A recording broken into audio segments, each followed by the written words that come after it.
Have you ever wondered why the male reproductive organs are positioned outside the main body cavity? Let's imagine you're going for a winter jog. Even in that cold air, your internal organs maintain a warm temperature, except your testes.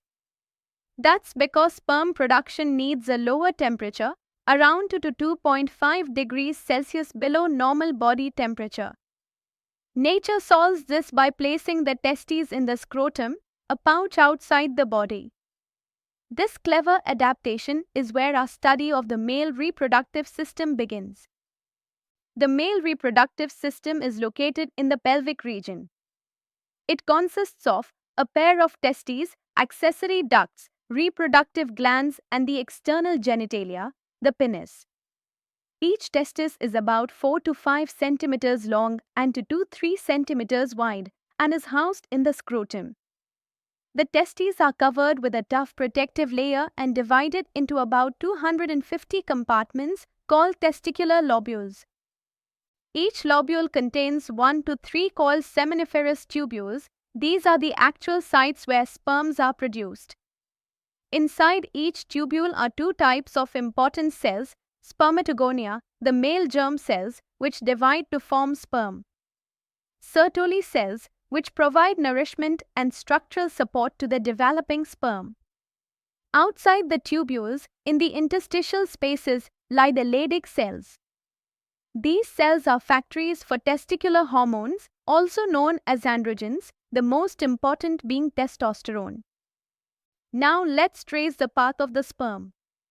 Once formed in the seminiferous tubules, sperm travels through the reed testis, enters the vasa efferentia, and reaches the epididymis, a long, coiled duct on the back of each testis.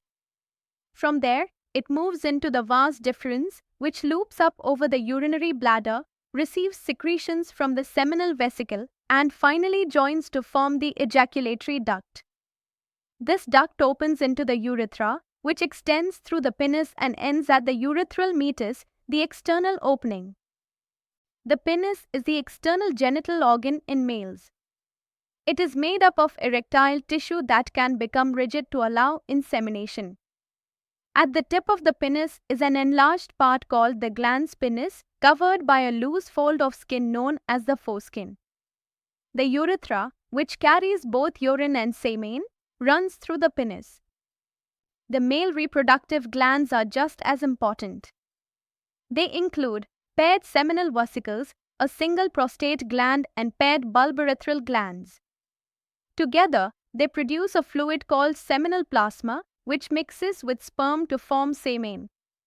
Seminal plasma is rich in fructose, which provides energy, calcium, and enzymes that activate sperm motility. Additionally, bulbourethral glands secrete a lubricating fluid that helps during copulation. Let's wrap it all up. The testes are sperm-producing organs housed in the scrotum. The seminiferous tubules contain spermatogonia and Sertoli cells, while Leydig cells produce hormones. Sperms travel through ducts like the vas deferens and urethra and are supported by secretions from accessory glands like the prostate. The penis enables transfer of sperm into the female body. You can think of this system like a factory and delivery network. Testes, manufacture. Ducts, transport system. Glands, support and activate. Penis, final delivery outlet.